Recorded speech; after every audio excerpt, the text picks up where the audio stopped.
Hello mga kamami! Sa araw na ito, samahan niyo akong magluto ng nilagang baka. Masarap po ito ulamin pag malamig ang panahon. Kaya ayan, samahan niyo ako kung paano ko to niluto.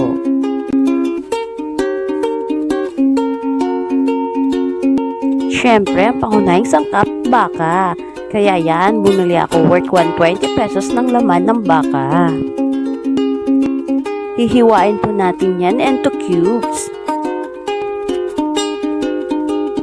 Ayan, na-slice na natin. Kaya simulan natin ang pagluluto. Maglagay tayo ng katamtamang tubig sa paglalagaan natin ng baka. At ilagyan ko po yan na durog ng paminta. At isang kutsarang asin. At pakukuluan natin to sa labas dahil wala tayong pressure cooker.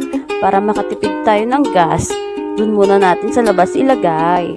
Meron kasi akong lutuan sa labas, kalandi kahoy. Siyempre, para makatipid ng gas, lalo na pag mga baka-baka, ayan, in-slice ko na po ang ibang mga sangkap, katulad ng luya, sibuyas, at yung mais natin.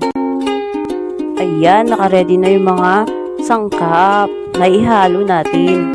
Tara, silipin natin yung nilaga natin sa labas. Baka malambot na. Yan pala yung ginawa kong DIY na kalan. O diba guys? Pwede pang kahoy, pwede pang uling. Ayan. Tinanggalan ko na rin po yan ng mga bula-bula sa ibabaw. Dahil malambot na siya, ilipat natin siya sa loob ng kusina. Doon natin ipagpatuloy ang pagluluto. Halos isang oras ko din niyang hinayaan sa labas. Kaya yan, malambot na yung baka. Nilagay ko na rin yung mga gulay. Pakuluan natin konti. At ayan, luto na po siya. Matikman nga. Pwede nyo rin po niyang lagyan ng sili. Depende po sa panlasa nyo. Si Sian kasi ayaw na maanghang, kaya lahat ng mga niluluto ko, hindi masyadong maanghang. Siyempre, alam nyo na, bata pa.